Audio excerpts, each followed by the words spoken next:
Advanced Studio Classroom is on the air.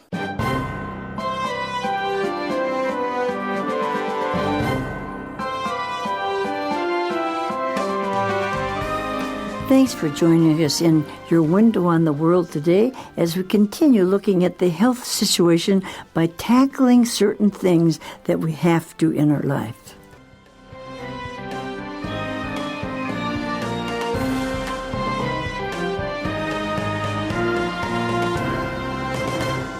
Welcome back, everybody. It's good to have all of you listening in, and we're glad that you came back again, Dave and Rebecca, and we have some good things to talk about, don't we? Mm-hmm. Yes, we do. Now, yesterday we tackled blood clots, and today we get to tackle binge eating, also known as BED. Or eating too much. Or eating too much. Overeating. Overeating at the wrong time. Seems to be a problem all over the world these days. Yeah, it is a big problem. And I know people like to eat, but you have to eat in moderation. Yeah. You have to be careful what you eat and when you eat it and everything. Isn't that true? Absolutely. But you know, I think for this particular article, it seems like we're going to be talking not just about people who are eating too much, but people that have an actual, kind of a disorder, like a mental something problem. That causes them to eat more. Right. Not just, because, food's tasty for everybody, but for some people, it's actually like they're trapped, Well, we'll find out more about that because, sometimes people use it for an excuse and everything, but there is a disorder, and you have to figure out what to do about it. So we have to tackle that problem, don't we? Yes, we do. So let's tackle it. Are you ready to tackle it right now? I'm ready. Let's tackle Where are we it. going to start today?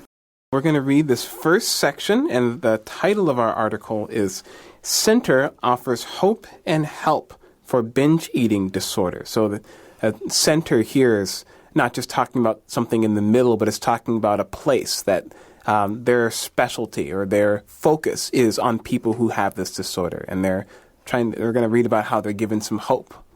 Okay, so let's have the first reading then, right now.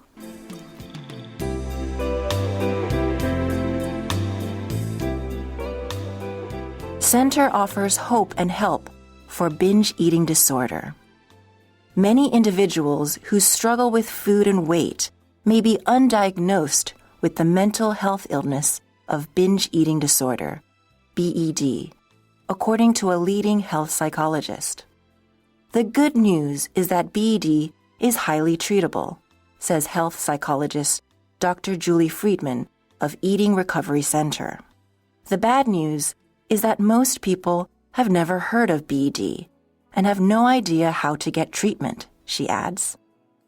BED is a disorder, not simply a lack of willpower or inability to follow a diet, Dr. Friedman says. Unaware that they have a mental health disorder, binge eaters typically blame themselves, and the anxiety and stress associated with these negative thoughts can be considerable, she emphasizes. According to Dr. Friedman, as many as 12 million individuals suffer from BED. Well, we're going on with our idea of tackling things. We found out yesterday that 900,000 people are worried about the blood clots, but now we're talking about millions of people, aren't we? Yeah, we're talking about millions of people and how these millions of people suffer from BED. And of course, BED is binge eating disorder, which is the inability to really stop eating. So you just kind of keep eating. BED sounds like bed to me. Sounds like taking a little nap. Yeah, it does sound like bed. It does sound like bed because it's spelled exactly the same way as bed. The same way. But remember, here it stands for binge eating disorder. It's a disorder, so bed's good, but a binge eating disorder is not good, right? Yeah. Okay, remember that one. Yeah, and one of the scary things is that many of these people are undiagnosed with this mental illness, so that they don't even know that they have the problem. Right. They just think that they're hungry and they eat a lot, but they have kind of a mental health illness. And when you say binge, that means overdoing it, doing too much, doesn't it? Yes, that's what binge means here. It means, Out of control. Yeah. And of course, you can do binge eating, which is what we're talking about, but you can also do binge watching, like watching TV Right. to the point where you just can't stop watching it. So the idea of binge anything is where you do it so long you just can't stop doing it. Yeah, where it's I don't think we excessive. do binge studying. We try to stop that whenever we can. Yeah. You know, I've never heard of binge studying. No, I've never heard that. I've heard of binge eating while you're studying. Yeah, maybe Yes, that. for sure. For sure. But that means doing too much. And it is kind of undiagnosed with a lot of people. And so this health psychologist is trying to let us find out more about it. And there is some good news about it. It says the good news is that it is highly treatable. Yes, it's highly treatable, which is very good news because that means that if you realize you have this or a loved one has this disorder, there are lots of options available that can help them. But Dr. Julie Friedman of the Eating Recovery Center, have it, right. yeah, she says the bad news is that most people have never even heard of BED and have no idea how to get treatment. So the treatment is available, but the information about it is not getting out to people. And kind of like we talked about yesterday, it's really important to be educated, to be informed about these things. Nobody likes to hear that they have BED. But the problem is sometimes you need to just admit that there's a problem before you can get help. And once you're diagnosed and once you figure out that there is a problem, then you can actually get the help that you need to help the problem. Well, if you have any kind of a disorder, no matter what it is, sometimes they'll say, well, you have this thing and you can never get over it. And that's so sad. What? Never? But this is something that's not sad. You can get over it. So let's say, hey, there's something you can do about it. You can tackle the problem. So let's find out more about it and what we can do. What does it say? Well, I think one interesting thing is that it's not simply a lack of willpower. This is the part where we can kind of get to understand what the condition is more. It's not just lack of willpower or inability to follow a diet. And that's important because someone might hear they have a binge eating disorder and then think, oh no, like I wish I could follow a diet. I guess right, but it's not. It's more than that. It's more complex. It's a mental health issue also. Because our lesson says, unaware that they have a mental health disorder, binge eaters typically blame themselves. And then that ends up just creating more problems because they feel more anxious, and then there's a lot more stress that's associated with these negative thoughts. And then the problem just gets worse, and guess what? Most likely they'll just eat to solve the problem or make themselves feel better. Yeah. Well, I think, too, maybe binge eating can start from you don't realize it, but you overeat for some reason or other, and then it isn't really bad at first, but you can get it worse. I mean, I think, you can have a little self-control when you feel, wow, I'm getting a little overweight, I better stop. But when you get too far and you get way overweight, then it's kind of hard. Yeah. Don't you think? Yes. Well, that's when it really definitely becomes a problem, when you start to get overweight. But I've also heard that sometimes people end up binge eating because they don't love themselves or they're struggling with an emotional issue of some sort. Family problems. Financial problems. Yes. And sometimes they just don't know how to deal with the stress in life. And so they end up looking to food to kind of make them feel better. Yeah, and I was frustrated, nervous. Yes, yeah, and I was looking at a couple of things online about this earlier, and I saw that there's a lot of study being done into links between binge eating and specifically relationship problems, which I think makes sense because it's it seems like Rebecca, you mentioned people who don't like themselves, who are frustrated with themselves, who feel like they are not measuring up in some way. That's something it's definitely something that self-image could really factor into someone having this disorder. Don't you think there's a lot of negative things like on the news and everything? Now, years ago, we didn't know all the bad things that were happening every place in the world. But now anything happens bad someplace, we hear about it immediately. Right. And pretty soon people are killing people and they're doing this and that. And pretty soon, I think it makes a negative effect on people.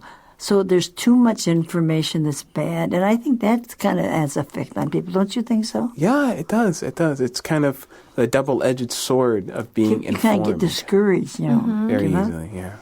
But it is a problem anyway. And it's not just a lack of willpower, but there's something else to do. So people don't know that they have this mental health disorder. And usually they just blame themselves and they're just too nervous. And, and that's why the psychiatrists are working with them. And it said as many as 12 million people suffer from that. 12 million That's people. a lot of people. It sure is. And it's terrible that so many people would, be struggling with like a mental condition that manifests in this way, like this kind of mental condition. 12 million people. That's so many people, Well, and besides, it's not just the matter that they're fat or they look fat, but it can wreck their whole heart and their body and their everything. So it's not good for their health. It isn't just looks we're talking about. Right. No, yeah. Well, I think it's really unfortunate because these 12 million people, or a lot of these people, they do feel trapped. Because our lesson is saying it's not simply a lack of willpower. So there may be a desire to stop binge eating, but since it is a disorder, it seems like they have no ability to actually stop doing it. And so we're going to learn more about how the brain functions or operates in this as well. But it's really quite incredible. Right. If you talk to people like that, they'll say, I just can't help myself. Yeah. Or sometimes they'll sneak to the refrigerator at night when nobody's looking and eat more ice cream or something, I mean, it's just very hard for them. So we have to think about our brains. Our brains have to tell us what to do and not do. And so we have to have some changes in our brain. So let's take the next section on page 17 about the changes in your brain. Are you ready for that? I'm ready. Let's hope they're good changes here. Yeah.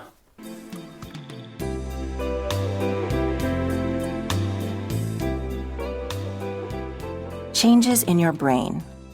Binge eating changes your brain in a way that makes your cravings for food and your urge to binge worse, says Dr. Friedman. Your dopamine receptors start to drop out because your body is overwhelmed by the amount of rewards you're getting in one sitting. As you lose more and more of these receptors, your body stops producing the dopamine hormone, so you're constantly looking for the next fix, which can only be satisfied by more binging. People think they can stop binge eating on their own, but unless the brain chemistry is addressed, it's not really possible, she says. Well, so binge eating then, it changes your brain in some ways. And so you feel like you just have to have food. And you just have to have it. Wow. Yeah, it makes your cravings for food. It makes you crave food even more. And if you crave food, it means that you have a desire for this food. You want to eat it. And it says that your urge to binge just becomes worse. Well, it has something to do with what they call your dopamine receptors. Now, that's kind of a technical kind of word, and let's ask Dave to talk about that a little bit. Are you ready, Dave? Yes, sure. Now, while dopamine is, in simple terms, dopamine is a chemical that your brain releases when it feels rewarded for something. So, for example, it's all kinds of things. For example, you're hungry, you eat some food, you feel good. Your brain rewards you for getting some food so that you can have energy. Or you have a project to do. You sit down, you work on it, you finish that last sentence, you put the dot, you save the document on your computer, and you feel good. That's dopamine. It's the reward system in your brain. So we need it. Yeah, we need it. It's a very, very important part of our brain, but there are all kinds of ways that it can be abused and where it can be thrown off of balance, and that's anything from drugs to other addictions like binge eating. These are all things that will have a negative effect on that natural process. And so here they talk about your dopamine receptors will start to drop out because your body is overwhelmed by the amount of reward that you're getting in one sitting. What's the reward you're getting then? Well, that's the reward you're getting is feeling kind of satisfied from eating food, right? You eat food and you get that reward for nourishing your body. But then you want more, right? So as you eat more... It's like people that drink, they drink and then I need to drink more, right? Exactly. It starts to actually numb the the dopamine receptors, and then they stop responding. But you still want to get the reward. You still want to feel good. So you actually, it's a very, very sad thing. Yeah. But you get trapped in the cycle, you know. Addicted, we could kind of say. You get addicted to food, right? Yeah. Yeah, it definitely is an addiction. And we learned that as you lose more and more of these receptors, your body stops producing the dopamine hormones. You're constantly looking for the next fix. Which In is other basically words, you want to feel that way, but you don't, so you have to keep on so you feel better, huh? Yes. Right, yeah. Yes. And then the lesson says that this can only be satisfied by more binging. So basically, if you eat more, drink more, whatever it is you love to eat, then you'll be satisfied. But really what the psychologists say here is that people think they can stop this just by themselves, on their own. I can stop whenever I want to. But unless something in your brain is changed, the chemistry, the way your brain thinks, if it is not addressed, this word addressed here doesn't mean like addressing an envelope. It means like it's not taken care of. It's not clearly stated. So if you don't realize that the problem is in your brain, then you can't stop. It's not just your stomach, it's your brain. Yeah, and that's why you really need help, because if your brain has been changed by this condition of binge eating, then how are you going to stop yourself if your own natural cravings have now been negatively changed by this condition, right? And you can change, and you can have that change in your brain, but you need someone from outside your brain to help you. Yeah. Now, I just want to mention that I know the lesson says that, it's not really possible for us to fix this on our own. Now, I do believe that God can bring healing. Oh, yes. And sometimes we have to pray and say, God, help me, I can't do it. Because somebody's stronger than yourself, right? Yes. But I do believe that we have to admit that we have a problem. Yes. Because some people, they try to hide it. They try to pretend that they don't have a problem. They try to pretend that they don't need help. And it isn't need help. Right, and it isn't until you reach a point and you say, "Yes, I need help. Can you help me?" That God can really step in and bring healing as well. Well, I think this is true with a lot of things in our life, even with our problems. I can tackle my problems. I can handle it, but sometimes I need somebody greater, and usually you ask somebody that you think knows more than you do, and certainly God knows more than we do. And he says, if you need help, just ask me and I'll help you. So that's the best way to get help, isn't it? It is, amen. Because God made our bodies, right? Yeah. So he understands. Yeah. And I agree with you, Rebecca. God help me, we'll work together on this, right? Yes, yeah. And like the number one way to start the process of healing for any problem, I 100% agree, is to admit that you have a problem. You got to realize that. Otherwise, how are you going to ever get help? And sometimes your friends, they don't want to hurt your feelings, and they say, well, let's not tell them, they'll feel bad. But, you really have to face your problems. You have to tackle them, don't you? And then in that moment, after you tackle your problem or you admit that there is a problem, then other people can step in and help. Yeah. And I just, for those people who have struggled with binge eating, just to encourage you that there is hope. You don't need to feel hopeless or discouraged because there is hope. Yeah. So the last part of it on page 17 here, that there are certain signs or symptoms or things that we have to watch out for. And so we should find out whether it is one of our problems. So let's read the last section now.